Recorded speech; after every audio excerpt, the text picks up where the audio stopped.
Imagine coming home every single night, kicking off your shoes, making dinner, scrolling through your phone, and falling asleep completely unaware that someone is living inside your walls, not outside, not breaking in, already inside, breathing the same air, watching you sleep for 6 weeks. This isn't a horror movie. This is the story of a deadly obsession that turned a quiet apartment into a house of nightmares. This case starts like so many others do, with a relationship that seemed perfect in the beginning. A young woman, excited about a new chapter in her life, met a man who appeared to be everything she had been looking for. He was charming, attentive, and said all the right things. The kind of guy who opens doors, brings flowers for no reason, and makes you feel like the most important person in the world. She fell for him fast, and honestly, who could blame her? In those early days, it felt like a fairy tale. But fairy tales have a dark side, and this one was no different. Slowly, almost imperceptibly, the charm started to crack. The attention became suffocating. The sweet text turned into constant check-ins. Where are you? Who are you with? Why didn't you call me back right away? At first, she told herself it was because he cared. He just loved her so much. That's what she wanted to believe. But deep down, a small voice whispered that something was wrong. She tried to set boundaries.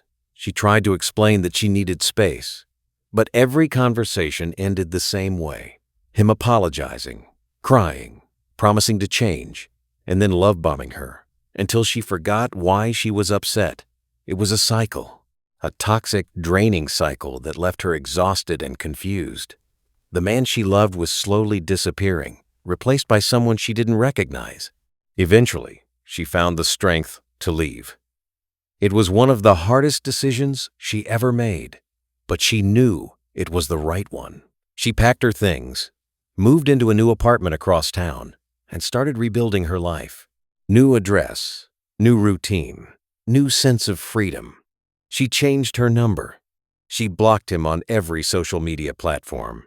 She told her friends and family not to share any information about her. She did everything right, or so she thought.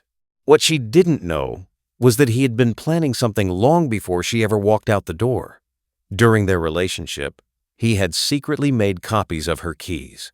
He knew her schedule better than she did. He knew where she liked to shop, what time she left for work, and which friends she trusted most. He had been studying her like a predator studies prey. And when she moved into that new apartment, he followed her, not in the way you might think. He didn't park outside her building or send threatening messages. He did something far more terrifying. He found a way inside her new home before she even realized she was being hunted again. The apartment building was old, with a layout that made it easy to go unnoticed if you knew what you were doing. And he knew exactly what he was doing. There was a small crawl space above her ceiling, accessible through a maintenance panel in the hallway.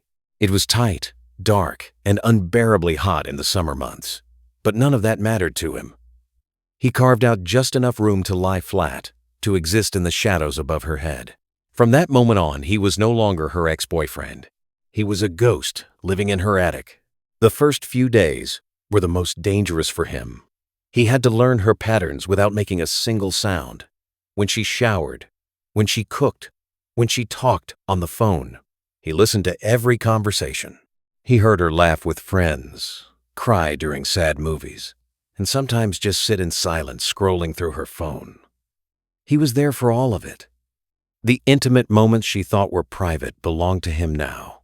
During the day, while she was at work, he would carefully lower himself down from the crawl space. He walked through her apartment barefoot so he wouldn't leave any marks on the floor. He went through her drawers, smelled her clothes, read her journal. He ate small amounts of food from her refrigerator, just enough so she wouldn't notice. A few crackers here, a slice of cheese there. He used her bathroom and cleaned up after himself with a precision that was almost professional. He was living a secret life in parallel to hers, and she had no idea. But the most disturbing part was what he did at night. While she slept, he would sometimes crack open the ceiling panel just enough to watch her. He would stare down at her for hours, studying the rise and fall of her chest as she breathed.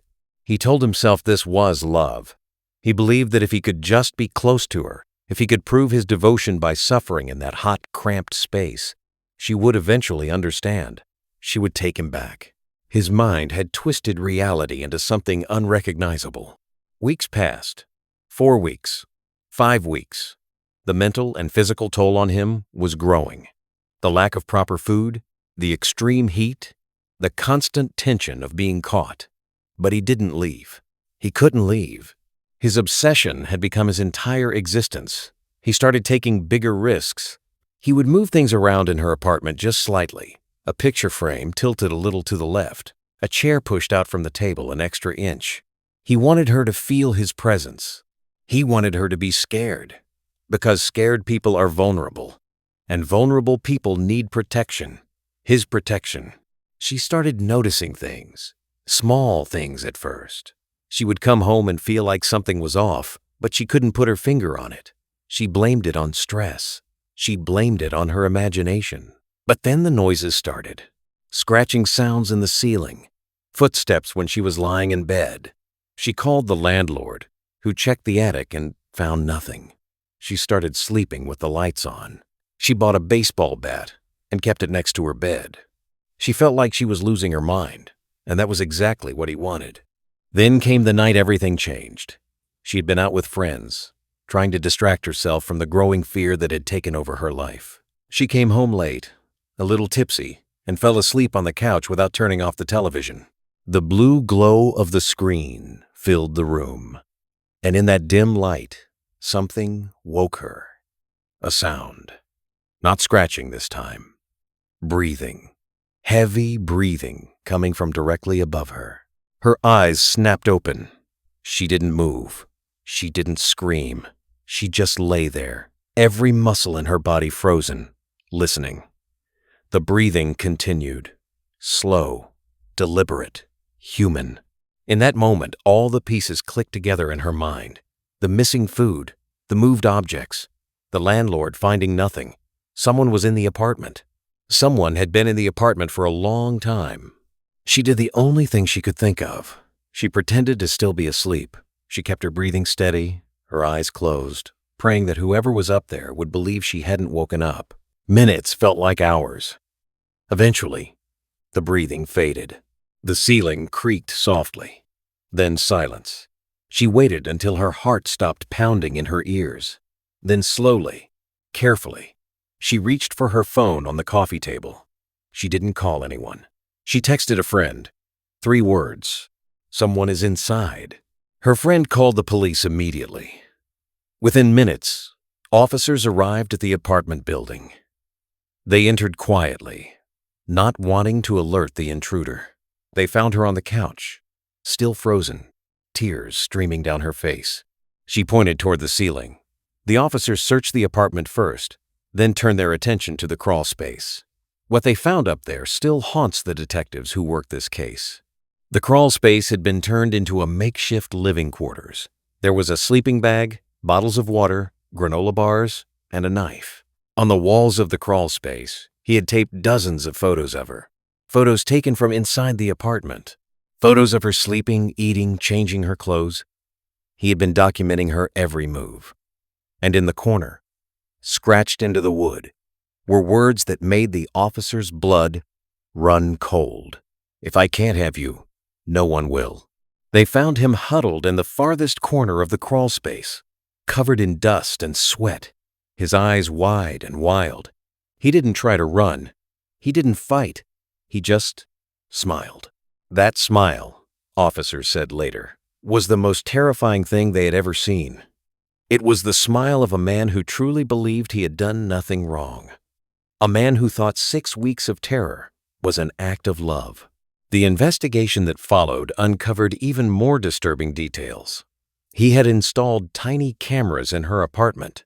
He had been recording her for weeks, compiling hours of footage that he watched over and over again in that dark crawl space. He had also been tracking her phone long before she moved, which is how he knew exactly where her new apartment was. The level of premeditation was staggering. This wasn't a crime of passion. This was a calculated, methodical campaign of psychological torture. During his interrogation, he showed no remorse. He spoke about her as if she were a possession, something he had lost and was trying to reclaim. He told detectives that he was just waiting for the right moment to reveal himself, to show her how much he had sacrificed to be near her. He genuinely believed that when she saw what he had gone through, she would fall back into his arms. The disconnect from reality was complete and absolute. She survived. Physically, she walked away without a scratch. But the scars this left on her mind will never fully heal. She moved again, this time to a different state. She changed her name. She lives with the constant fear that someone is watching, that the walls have eyes, that the ceiling above her bed might not be empty. The simple act of falling asleep became a battle she fights every single night. He was charged with stalking, breaking, and entering, and a list of other crimes that will keep him behind bars for a very long time. But even from prison, the fear lingers, because the question that keeps her up at night isn't about him anymore. It's about the next person, the next apartment, the next sound in the ceiling that might be nothing or might be everything. This case forces us to ask a deeply uncomfortable question. How well do we really know the people we let into our lives? The person you once loved, the person you trusted with your secrets and your heart, could they be capable of something like this? We want to believe we would see the signs. We want to believe we would know. But the truth is, obsession doesn't always look like rage. Sometimes it looks like patience. 6 weeks of silence. 6 weeks of watching. 6 weeks of waiting in the dark. If this story gave you chills, imagine how she felt living it. Hit that like button so more people hear this warning. Subscribe and turn on notifications so you never miss a story that could one day save your life. And in the comments, tell me what you would have done the moment you heard breathing in your ceiling. I read every single one.